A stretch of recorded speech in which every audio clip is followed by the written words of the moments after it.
തെറ്റിദ്ധാരണകൾ ഇപ്പം പറഞ്ഞ് സംസാരിച്ച് തീർത്ത് ഇവർക്ക് ഞാൻ എന്താണോ ഉദ്ദേശിച്ചത് ഇവരോടും പറഞ്ഞു കൊടുത്തിട്ടുണ്ട്.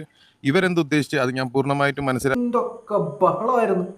അപ്പോൾ തീർന്നില്ലേ? കഴിഞ്ഞ 2-3 ദിവസം കൊണ്ട് ഞാൻ പറയുന്നുണ്ട്, ഈ വിഷയത്തിൽ മലയാളികൾ സംസാരിക്കാതെ മാറി നിൽക്കുന്നതാണ് നല്ലത്. മനാഫായാലും അർജുൻ്റെ ഫാമിലിയായാലും ഇതിൻ്റെ ഇടയിൽ നിൽക്കുന്ന ഒരു കമ്മ്യൂണിക്കേഷൻ ഗ്യാപ്പാണ്. ഇവരൊന്ന് ഇരുന്ന് സംസാരിച്ച് കഴിഞ്ഞാൽ തീരുന്ന പ്രശ്നമേ ഉള്ളൂ. വെറുതെ മലയാളികളെല്ലാം കൂടെ സോഷ്യൽ മീഡിയയിൽ വന്നിട്ട് വർഗീയ ഛർദ്ദിക്കരുത് എന്ന് ഞാൻ പറഞ്ഞായിരുന്നു. മനാഫിൻ്റെ പക്ഷം ചേർന്നുകൊണ്ടും അർജുൻ്റെ ഫാമിലിയുടെ പക്ഷം ചേർന്നുകൊണ്ടും പലരും വർഗീയതയാണ് ഇവിടെ വിളിച്ചു പറഞ്ഞുകൊണ്ടിരുന്നത്. ഇവിടെ കുറേ ആൾക്കാർ, ഞാൻ നേരത്തെ പറഞ്ഞിട്ട് ലസിത പാലിക്കലിനെ പോലെ കുറച്ച് സംഘപരിവാർ അനുകൂല സംഘടനയിൽ നിൽക്കുന്ന ആൾക്കാർ വന്നിട്ട് വർഗീയ വിദ്വേഷം പറയുന്നു. കുറേ ആൾക്കാർ ട്രോൾ ഇറക്കുന്നു. അതുപോലെ തന്നെ മനാഫിനെ പിന്തുണയ്ക്കാൻ വേണ്ടി കുറേ സുഡാപ്പികൾ വന്നിട്ട് കമന്റ് ഇടുന്നു. അല്ലെന്നുണ്ടെങ്കിൽ അവരും പ്രചരിപ്പിക്കുന്നു. ഇതുപോലെ കുറേ കാര്യങ്ങൾ ഞാൻ നേരത്തെ പറഞ്ഞില്ലേ, ഇതൊരു മതപരമായ വിഷയമൊന്നുമല്ല, ഇതൊരു ജസ്റ്റ് ഒരു കമ്മ്യൂണിക്കേഷൻ ഗ്യാപ്പ് മാത്രമാണ്. ഇന്ന് അവർ പബ്ലിക്കായിട്ട് വന്നിരുന്ന് സംസാരിക്കുന്നുണ്ട്, ഈ വിഷയം അവസാനിക്കുന്നുണ്ട്. ഇത്രയേ ഉള്ളായിരുന്നു. ഒരു 1.5 മണിക്കൂറിൻ്റെ സംസാരത്തിൽ തീരുന്ന പ്രശ്നം മാത്രമേ ഉള്ളായിരുന്നു. അത്രയേ ഉള്ളായിരുന്നു ഈ വിഷയം. എന്തൊക്കെ ബഹളമായിരുന്നു ഈ നാട്ടിലുണ്ടായിക്കൊണ്ടിരുന്നത്. അർജുൻ്റെ അളിയൻ്റെ കയ്യിൽ ഒരു ചരട് കിടക്കുന്നു എന്നുള്ള പേരിൽ അർജുൻ്റെ ആ അളിയനെ ടാർഗറ്റ് ചെയ്ത് സംസാരിക്കുന്നു. മരിച്ചുപോയ അർജുൻ്റെ ഭാര്യയെ ടാർഗറ്റ് ചെയ്ത് സംസാരിക്കുന്നു. ആ ഭാര്യയ്ക്ക് കിട്ടിയ ജോലിയെ ടാർഗറ്റ് ചെയ്ത് സംസാരിക്കുന്നു. അവരുടെ പെങ്ങളെ ടാർഗറ്റ് ചെയ്ത് സംസാരിക്കുന്നു. അവരുടെ കുടുംബത്തെ ടാർഗറ്റ് ചെയ്ത് സംസാരിക്കുന്നു. അർജുൻ്റെ മരണത്തിൽ ആ കുടുംബത്തിന് ദുഃഖമൊന്നുമില്ല എന്നുള്ള രീതിയിൽ ആക്ഷേപിക്കുന്നു. അതുതന്നെ മനാഫിൻ്റെ കാര്യത്തിൽ നോക്കിക്കഴിഞ്ഞാൽ, മനാഫ് അത്രയും ദിവസം അവിടെ പോയി കഷ്ടപ്പെട്ട് ഒരു മനുഷ്യൻ നിന്നു. ആ മനുഷ്യനെ മതത്തിൻ്റെ പേരിൽ ഇവിടെ കുറേ ആൾക്കാർ വന്നിട്ട് എന്തൊക്കെയാണ് പറഞ്ഞത്?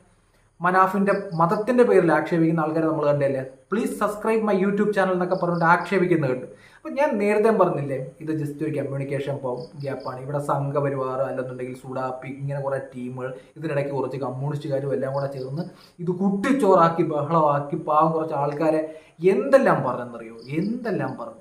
ഇവിടെ കുറേ യൂട്യൂബർമാർ കുറേ കണ്ടന്റ് ഉണ്ടാക്കി ഇവർ രണ്ടുപേരും തമ്മിൽ തെളിപ്പിച്ചുകൊണ്ട് ഏതെങ്കിലും ഒരു പക്ഷത്ത് നിന്നുകൊണ്ട് ഇപ്പം എന്തു പറയുന്നു, ഇവർ തമ്മിൽ സംസാരിച്ച് തീരുന്നൊരു പ്രശ്നമേ ഉള്ളൂ. ഇങ്ങനെയൊക്കെയാണ് ഓരോ നാട്ടിൽ വർഗീയ കലാപം ഉണ്ടാകുന്നത്. ഇതുപോലെ കുറേ ടീം 2 പക്ഷത്തൊക്കെ നിൽക്കും. ഇവിടെ സാമാന്യ ബോധത്തോട് ആലോചിച്ച് കഴിഞ്ഞാൽ തീരുന്ന പ്രശ്നമുള്ളായിരുന്നു. 2-3 ദിവസം കൊണ്ട് എന്ത് വർഗീയതയായിരുന്നു ഇവിടെ.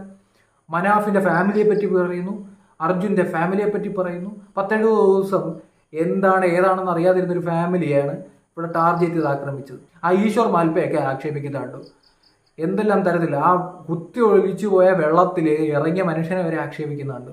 അതായത് ഒരു വിഷയം ഉണ്ടായിക്കഴിഞ്ഞാൽ ആ വിഷയത്തിൽ നിന്ന് മറ്റൊരു വിഷയത്തിലേക്ക് എത്തിക്കാൻ വേണ്ടി നമ്മുടെ കേരളത്തിലെ മാധ്യമങ്ങളുണ്ടല്ലോ, പ്രധാനപ്പെട്ട മാധ്യമങ്ങൾ, ഇവർ കുറേ കഷ്ടപ്പെട്ടിട്ടുണ്ട്. ഇതൊരു കണ്ടന്റ് ആക്കി എടുത്തുകൊണ്ട് നല്ല രീതിയിൽ കഷ്ടപ്പെട്ടിട്ടുണ്ട്. ഓരോ രാജ്യത്തിരുന്ന് ഓരോ യൂട്യൂബർമാർ വീഡിയോ ഇടാൻ തുടങ്ങി, ഓരോ പക്ഷം പിടിച്ച് വീഡിയോ ഇടാൻ തുടങ്ങി. ഇപ്പം എന്തായി നിങ്ങളുടെ പക്ഷമൊക്കെ എന്ത്? ഇത്രേ ഉള്ളായിരുന്നു. ഇവർ ചേർന്ന് നിന്ന് സംസാരിച്ചാൽ തീരുന്ന ഒരു പ്രശ്നമുള്ളായിരുന്നു.